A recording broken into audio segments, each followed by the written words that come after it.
حکومت کے پی کے نے بھی درخواست سپریم کورٹ میں جمع کرائی تھی کہ خان صاحب کی بھی پروسیڈنگ کو لائیو وغیرہ کیا جائے، اس کو کیسا دیکھتے ہیں پیمرا کے؟ دیکھیں پیمرا نے جو نوٹیفکیشن جاری کیا، دیکھیں سب سے پہلے میں جو سپریم کورٹ کا حوالہ دوں گا. سپریم کورٹ نے خود کہا ہوا ہے کہ جو پبلک امپورٹنس کے جتنے بھی کیسز ہوں گے ان کی لائیو سٹریمنگ ہوگی.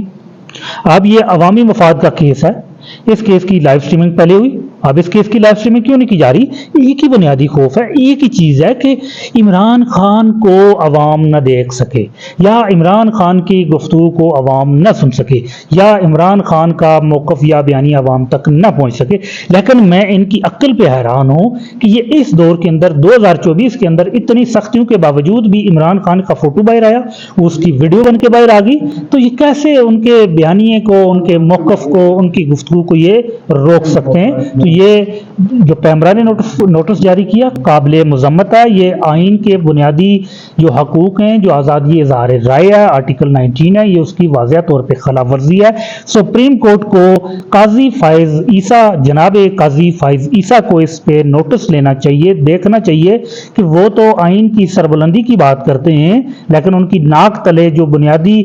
آئینی حقوق ہیں، جو آئین کے تحت جو حقوق دیے گئے ہیں، آئین کے تحت جو ہدایات جاری کی گئی ہیں، ان کی کس طرح خلاف ورزی کی جا رہی ہے، اور وہ بھی اس کیس میں جو ان کے بالکل سامنے لگا ہوا ہے. ناظرین آپ دیکھیں پاک ٹی وی ڈیجیٹل، ہمارے ساتھ موجود ہیں خالد یوسف چودھری صاحب، ممبر کور کمیٹی ہیں. خالد صاحب سے جانتے ہیں، ایک تو سر یہ بتائیں کہ آپ کے صدر ہیں پریز لائی صاحب وہ گزشتہ روز رہا ہو گئے ہیں، کافی انہوں نے صحبتیں برداشت کی جیل کی، اس کے باوجود کیا لگتا ہے اب سائفر کیس میں شاہ صاحب بھی آنے والے ہیں، آہستہ سے لیڈرشپ باہر آنے جا رہی ہے اور کپتان بھی آ جائیں گے؟ دیکھیں خان صاحب کے اوپر یا پاکستان تحریک انصاف کی باقی قیادت کے اوپر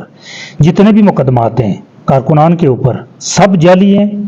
جب سب کے سب کیسز بوگس ہیں. کوئی بھی کیس ایسا نہیں ہے جس کو قانون کی زبان کے اندر، ضابطہ فوجداری کی زبان کے اندر، یا جو باقی ہمارے اسپیشل تعزیراتی قوانین ہیں ان کی روشنی میں یہ کہا جا سکے کہ یہ کیس ہے.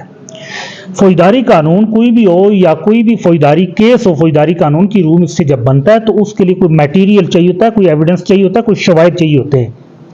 ان کیسز کے اندر نہ تو کوئی ڈاکومنٹ ہے، نہ کوئی شہادت ہے، ایون جو گواہان لائے گئے وہ بھی بوگس ہیں اور جعلی ہیں. کہیں بھی کسی بھی کیس کے اندر کوئی بھی ایک سنگل میٹیریل ایسا نہیں ہے جس کی بنیاد پہ آپ یہ کہہ سکیں کہ یہ کیس خان صاحب کے اوپر بنتا ہے، یا شاہ صاحب کے اوپر بنتا ہے، یا چودھری پرویز الہی کے اوپر بنتا ہے، یا باقی جتنی بھی ہماری قیادت ہے اس کے اوپر بنتا ہے. کوئی بھی کیس ایسا نہیں ہے جو جینون ہو یا جس کے اندر اتنی جان ہو کہ وہ سانس تک لے سکے. یہ ان میں سے کوئی بھی کیس ایسا نہیں ہے کہ